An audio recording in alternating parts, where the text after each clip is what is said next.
and stay off your phones, and please stay seated during our speaker. Now help me enthusiastically welcome tonight's speaker, Sahara.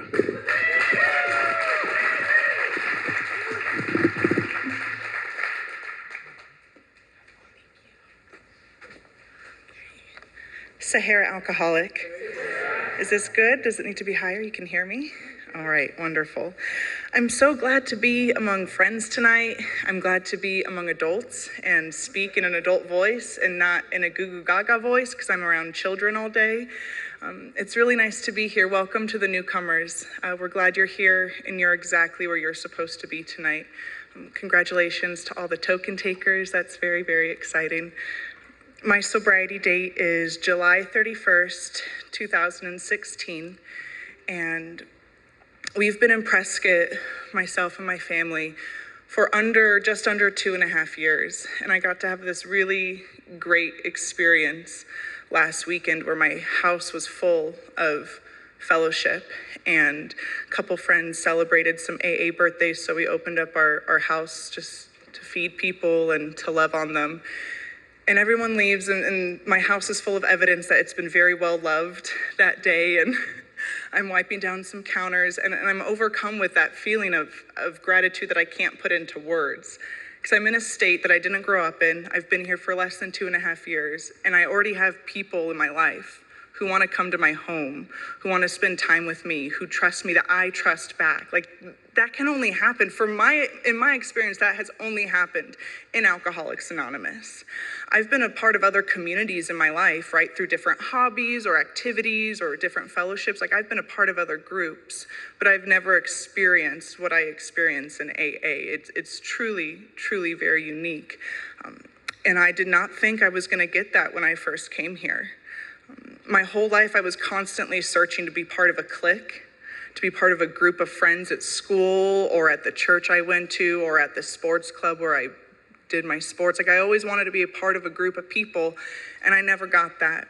And I always had this feeling of this imposter syndrome. Like, even if I got invited to hang out with a group of girls, well, they don't really like me. They don't really want me to be here. As soon as I go to the bathroom, they're going to be talking bad about me.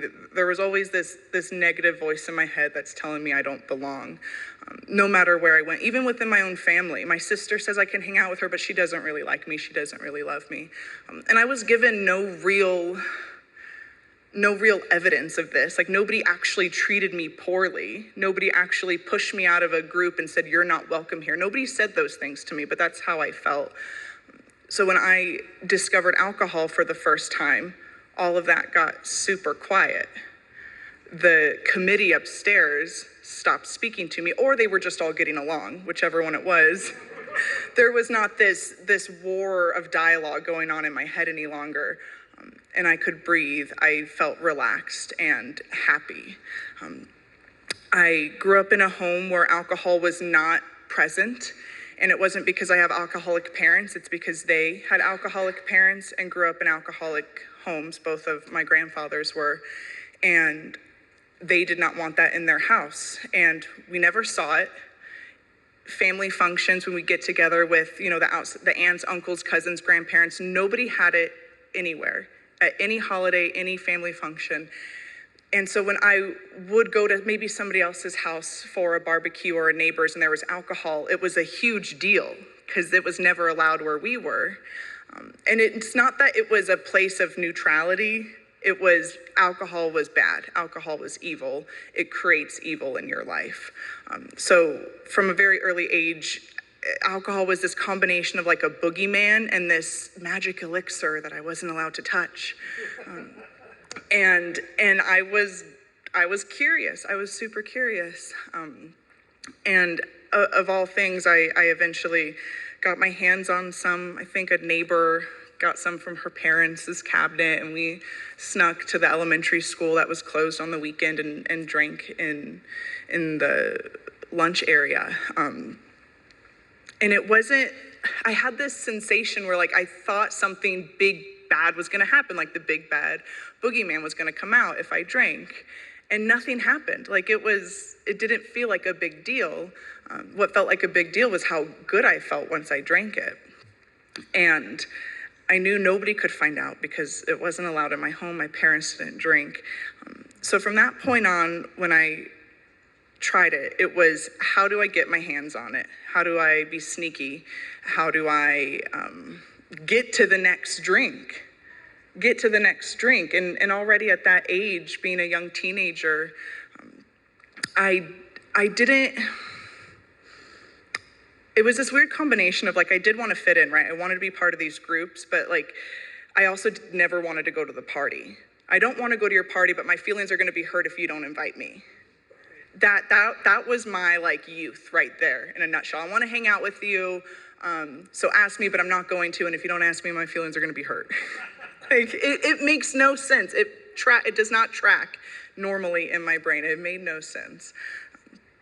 But alcohol took all of that away. It also was the best thing that worked for me. Before I drank, I tried other things, outside things, and then I drank, and that worked the best. So I knew that there was something, I always thought there was something the matter with me, because none of my other friends were trying all this other stuff to just make them feel okay. Like their baseline was okay. My baseline was not okay, and I had to do something to feel okay. That's essentially addiction, and I just kept going further and further and needing to take more and more just to feel what everybody else feels, which is normal. And so I spend the rest of my, these middle teenage years trying to be as grown up as I possibly could. I grew up in a home where it was, respect your mother and father, and they were good to us. I wanted to respect them. I wanted to obey them.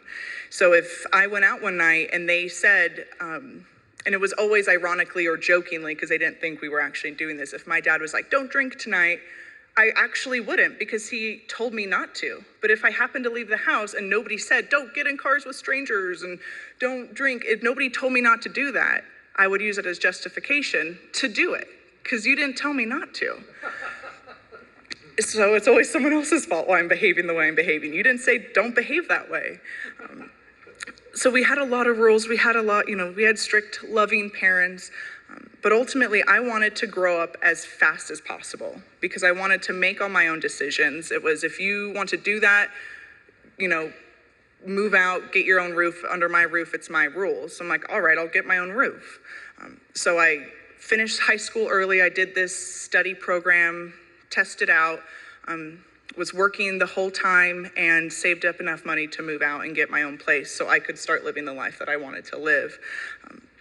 And that looked a lot like what I did at my parents' house. Basically, wherever I was at in life, I wanted to be at that next stage.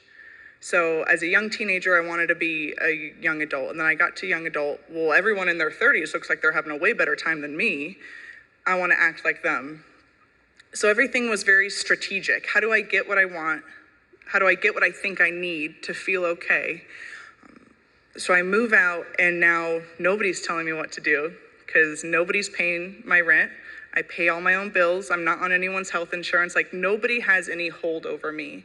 And that's exactly how I wanted it. I make friends with people who are way older than me, so I can get the things that I want.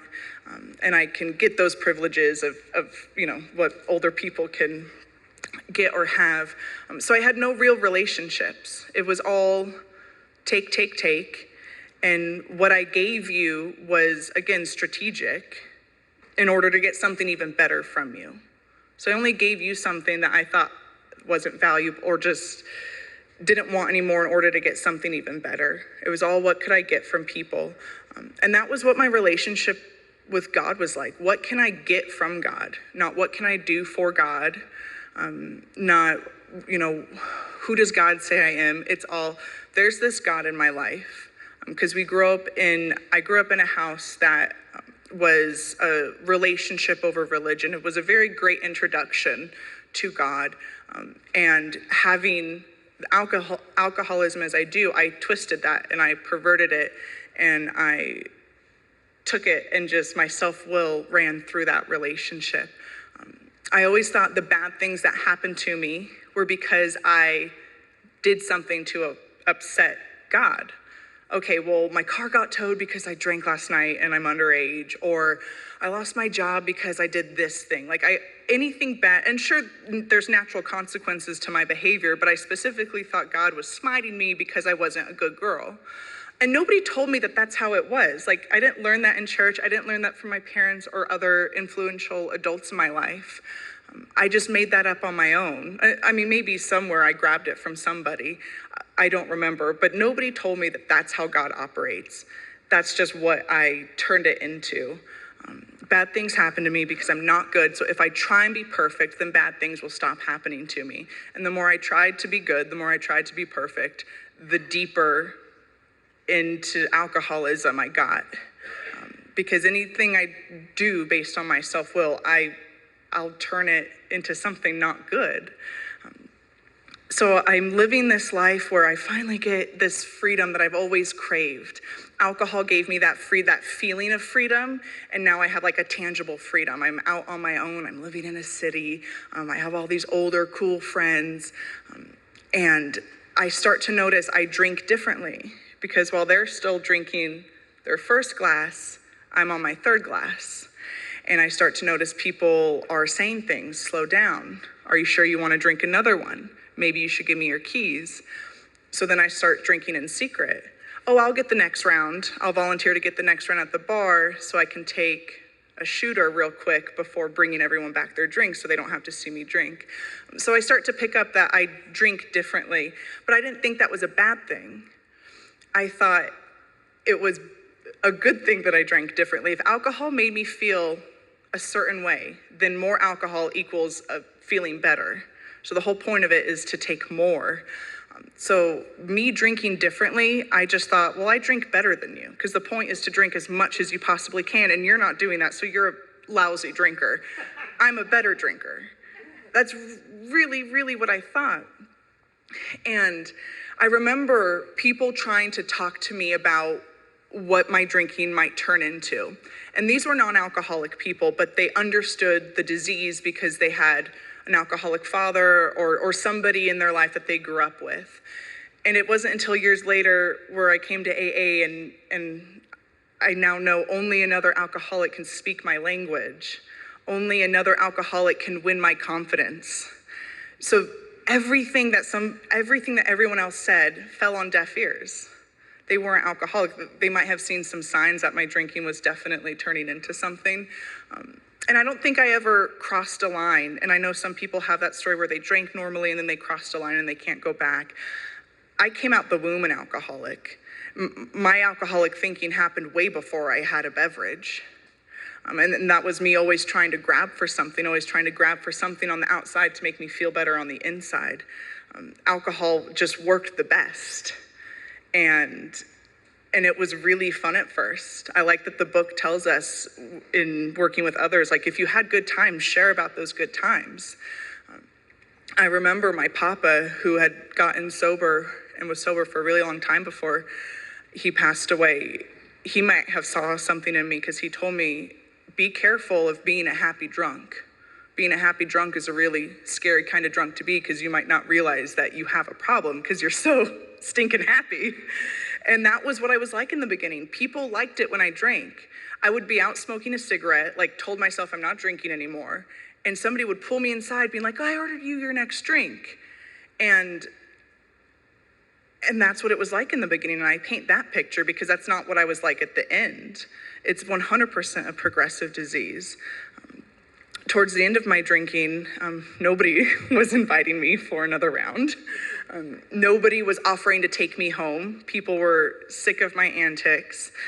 My routine was getting a group of friends, being that fun new girl who's ready to have a good time, and slowly but surely wearing out my welcome with this group of people, and then needing to move on to a new group of friends. So I'm the fun new girl again, and my drinking isn't getting on anyone's nerves yet.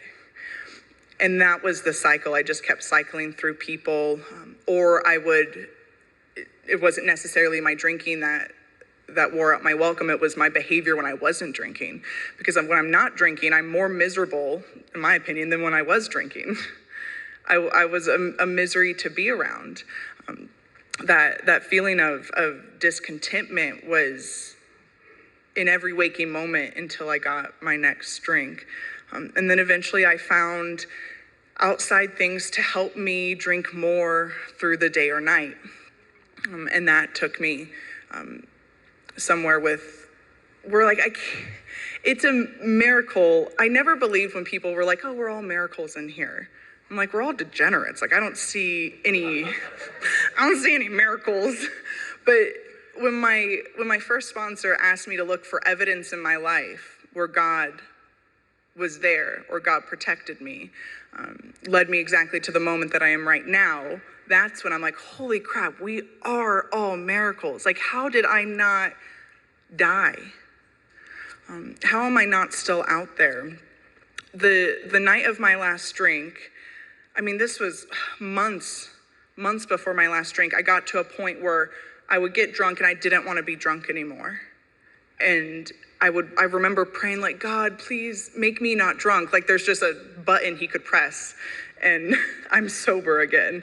That's not how it works. So I would be discontent, get that drink because that's what I need to feel okay, and then realize this isn't working anymore because it worked for a certain amount of time. And then I got in a lot of trouble and a judge told me to go to Alcoholics Anonymous, and I was like 21, 22 at the time. And I go, and I'm in this room full of strangers, full of people I've never seen before, telling their crazy stories, and I relate. And there's this man, he got to me, he was 80 years old, English was his second language, our stories was not similar in like the paths of our lives, how they went, but his feelings were the same as my feelings. And I couldn't believe that he was telling my story. And I'm in tears, I'm crying, everybody can tell that this is my first meeting. And then another woman shares, and it happens to be the anniversary of her son passing, and her son had died from this disease. And she's up there and she's smiling and she's talking about these promises that she gets because she's sober, and not everybody gets to stay sober, and I'm crying again. And I'm in my car ready to go home, just very confused. I had worked myself up to get to this meeting because I had to, but I had worked myself up that maybe I'll just learn some stuff. Because learning's always good. It's always good to learn new stuff. I'm sure there's stuff I could learn from this thing, but I don't need it. I don't want it. Maybe I probably needed it. I was really, really sickly of the amount I was drinking. I wasn't doing well health-wise, but I definitely didn't want to be sober yet. But I hear a lot of good stuff. I'm like, maybe I'll stick around. Maybe I'll stay. And that woman who shared her story of her son passing from alcoholism ended up being my first sponsor. And at the time, like that time in the program, I experienced a pink cloud. Where I'm like, things are great. I'm working 3 jobs to pay for all my fines from getting arrested. I don't have a car. I'm riding a bike all throughout town. Like things aren't really fine. But like I feel that pink cloud, I feel that natural high feeling. And I can tell you the second time around getting sober, I did not have that experience. And it might have, who knows why, I was definitely more honest the second time around. But my first experience with the steps, I can say that I was as honest as I could be at the time. The book says that this way of living demands rigorous honesty. And I was not rigorously honest the first time. And this way of life demands it. So I kind of tiptoed. I kind of did Sahara's Anonymous, Sahara's 12 steps. Didn't stay sober because it doesn't work that way. And I remember coming to a point where I'm like, I'm just young. That's why I drank the way I did. Or I was in the wrong setting. Like I never went to college. So maybe if I was in college and in a sorority, my drinking would look more normal because everyone drinks like that.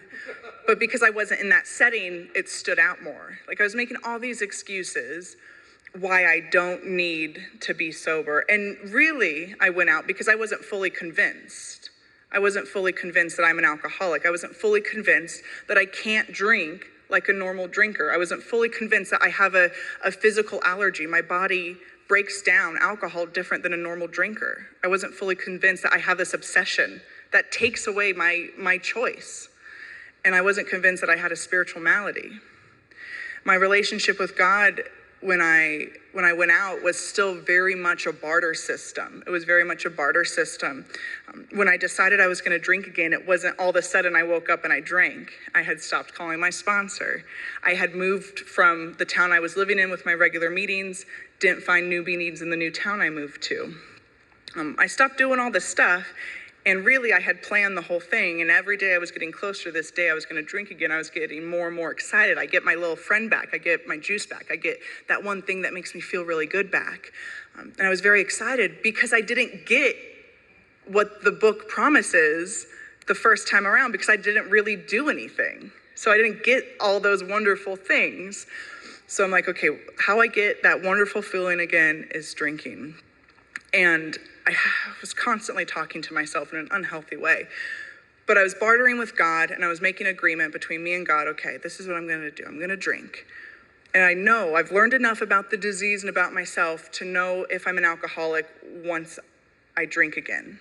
I don't think it'll take very long to realize if I'm an alcoholic or not.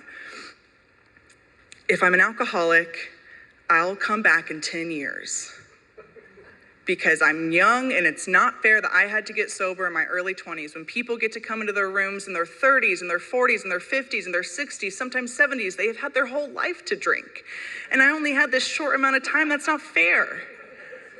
I was so mad about that. So I made this deal with myself and with God. Okay, I'm going to drink. If I'm not an alcoholic, I'll know it. I'll go on my merry way. But if I am an alcoholic, I'm going to go out for 10 years. I'm going to do my thing, and then I'll come back. Like I can just waltz in, and it won't be difficult.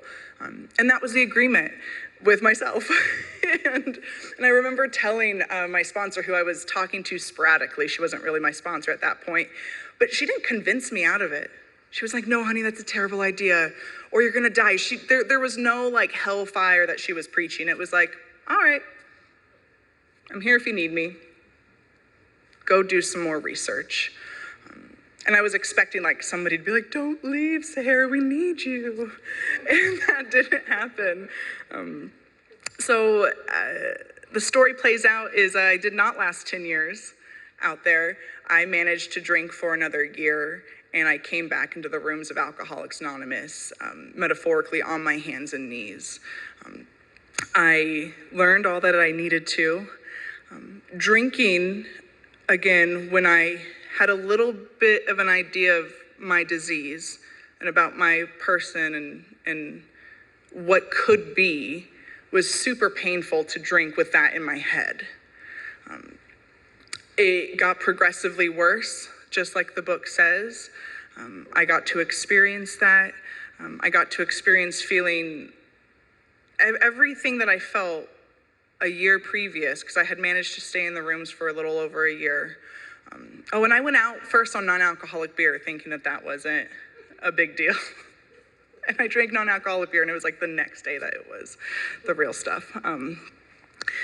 But yeah, so I managed to stay out there a year, and that whole year was more conversations with God, pleading this trade-off. And I don't know where I got this idea in my head that I could negotiate with God. I don't remember reading that anywhere or learning that anywhere, but that's how I operated. Everything was tit for tat in life. Everything was a negotiation.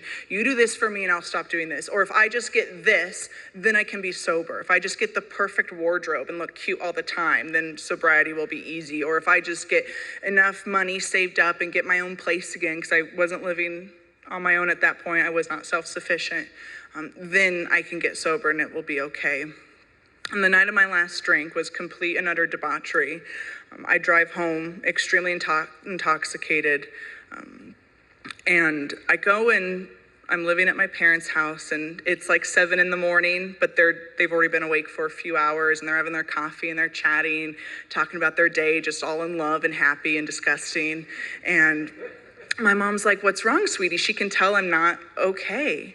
And I had not ever said this out loud in that year of relapse. I thought it and I felt it, but I never said it to anybody. And there's so much power in getting something out of yourself and putting it out in the world, or putting in front of somebody being a witness to what you're feeling. And I was like, I'm drunk right now and I don't want to be. I don't want to be drunk right now. Like, I'd never said that yet. I just pretended like I was having a good time, and I was utterly miserable. My mom looked at me and she got really quiet. She didn't try and make me feel better. She didn't say it's okay or it will be okay. She just said, okay, give it to God and maybe go to a meeting, because she had known I had tried to get sober before. And for my mom to say go to a meeting was a huge thing for me, because our family was never sought outside help. It was all, you pray about it or you're just super strong and tough and it will get better. So for her to be like, go get some help somewhere, hit me like a ton of bricks. And at that point, I wanted to stop drinking. Before, I didn't want to stop. I wanted the consequences to stop. I wanted the arrest to stop. I wanted, all the scary situations I was in and feeling awful. I wanted my consequences to stop. I didn't want to stop drinking.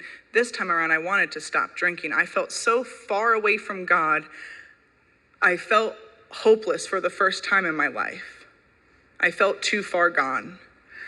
And I was completely petrified to go back to a meeting, because I knew I would have to get actually really honest this time. I knew that it was going to get scary, and I was going to actually have to do the deal, because I tried it my way and it didn't work. I went out. So I knew I had to actually do what somebody else said. I had to actually do what the book says. I had to actually be honest in meetings and with conversations with people in my life. And that terrified me, because I was never honest. I had never been honest before. So that terrified me, because I knew my way is going to fail. And what's not my way? Alcoholics Anonymous is not my way. And I prayed so hard to get help to go to a meeting. I stayed home. I didn't leave my house, my parents' house, for like 2 weeks, because I knew if I left my house, I would go to the bar. I wouldn't even know how I ended up there. Just all of a sudden, I'd be there with a drink in front of me. So I was too scared to leave.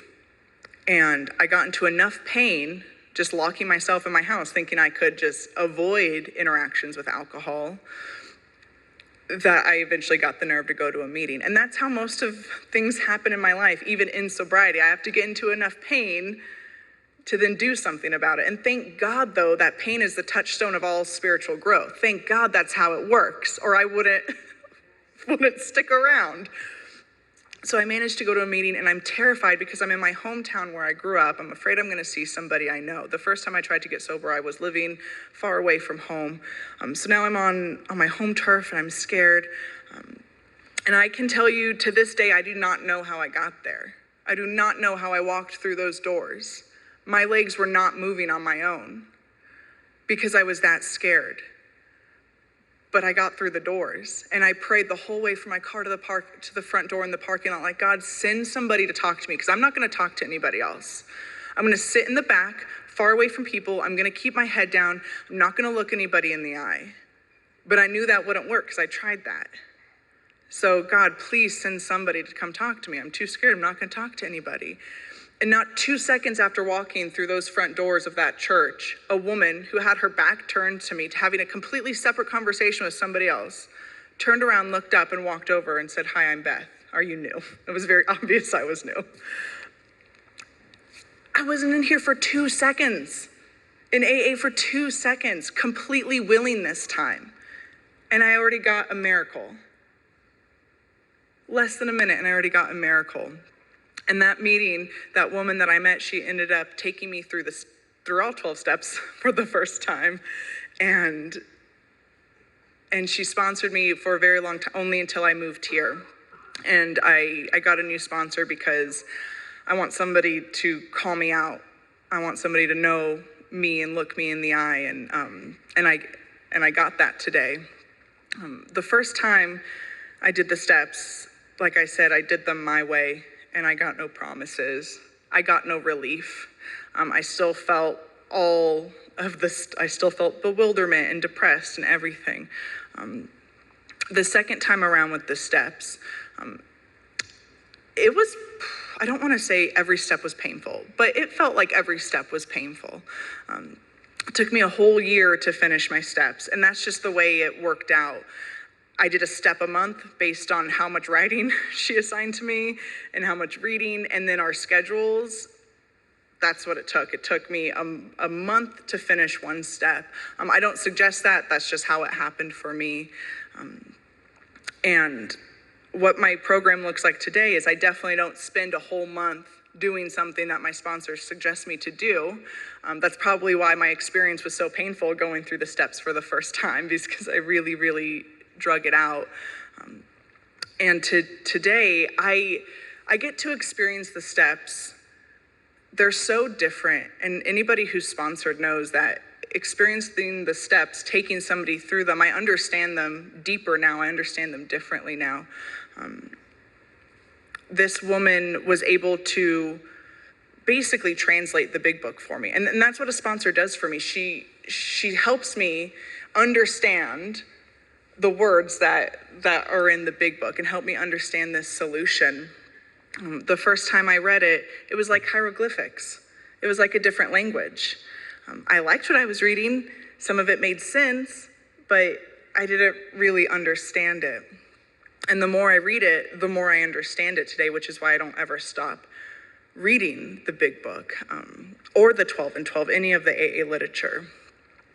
When I moved here less than 2.5 years ago, I was 8 months pregnant with my first child.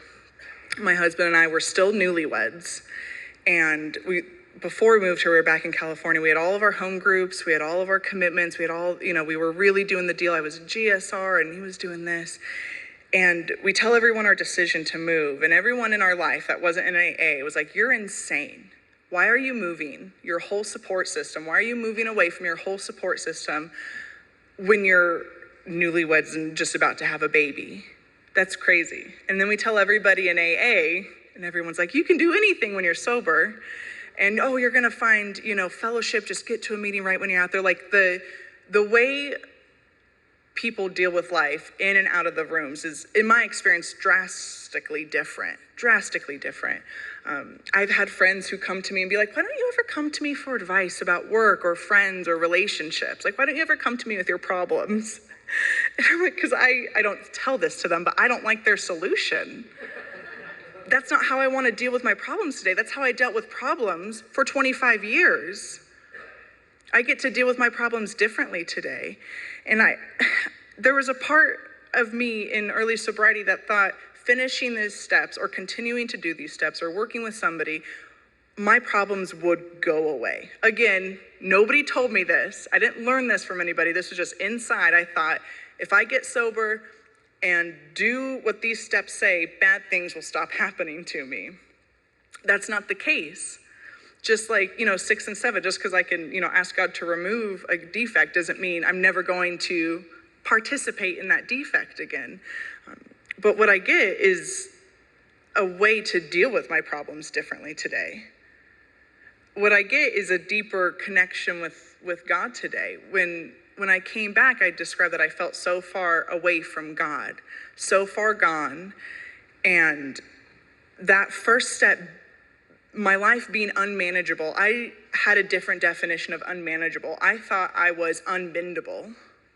I wouldn't be brought back together. I couldn't be put back together. That's what I thought that meant. And that's why I love defining different words in the steps or different words in the book, because I have a thinking problem. I have a perception problem. So I need somebody else to say, that's not what that means. You've got it all wrong. And coming back, the way I describe it is my drinking, my choices, my thinking, all this stuff created a huge canyon. And I'm on one side and God's on the other. And he feels so far away because I drove that. I created this huge canyon between us. And then I start doing the steps. And the steps build a little bit of a bridge. And then each step builds more pieces of this bridge till I can walk on the other side. And now I'm close with God. I was having a conversation with a dear friend who took 10 years over this summer.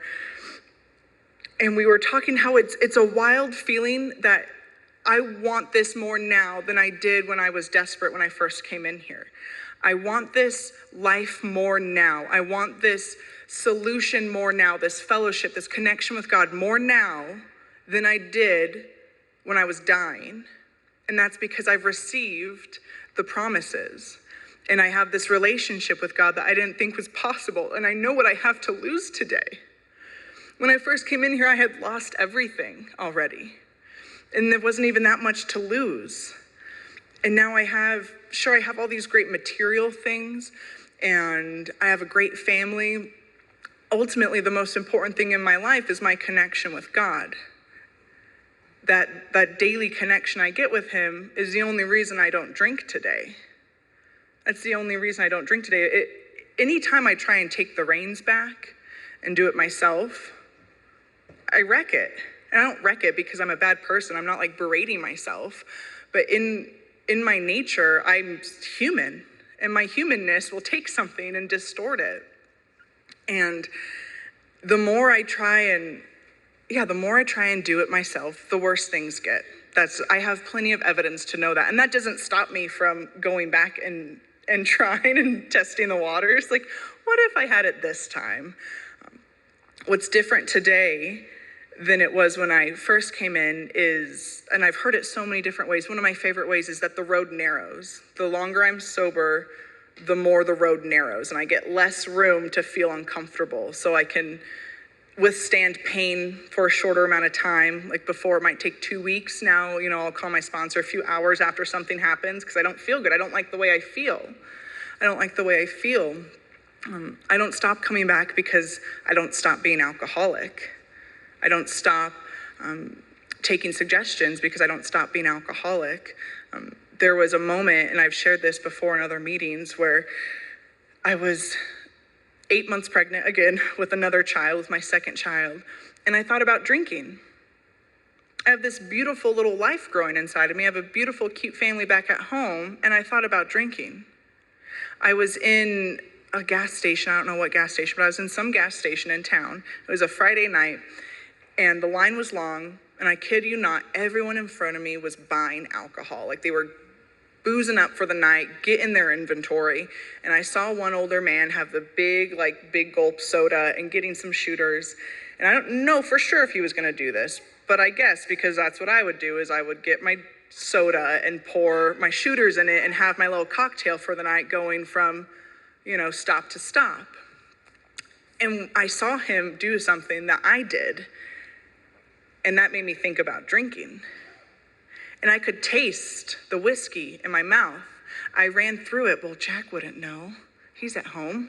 I could just tell him I had to go to, I had to make another pit stop.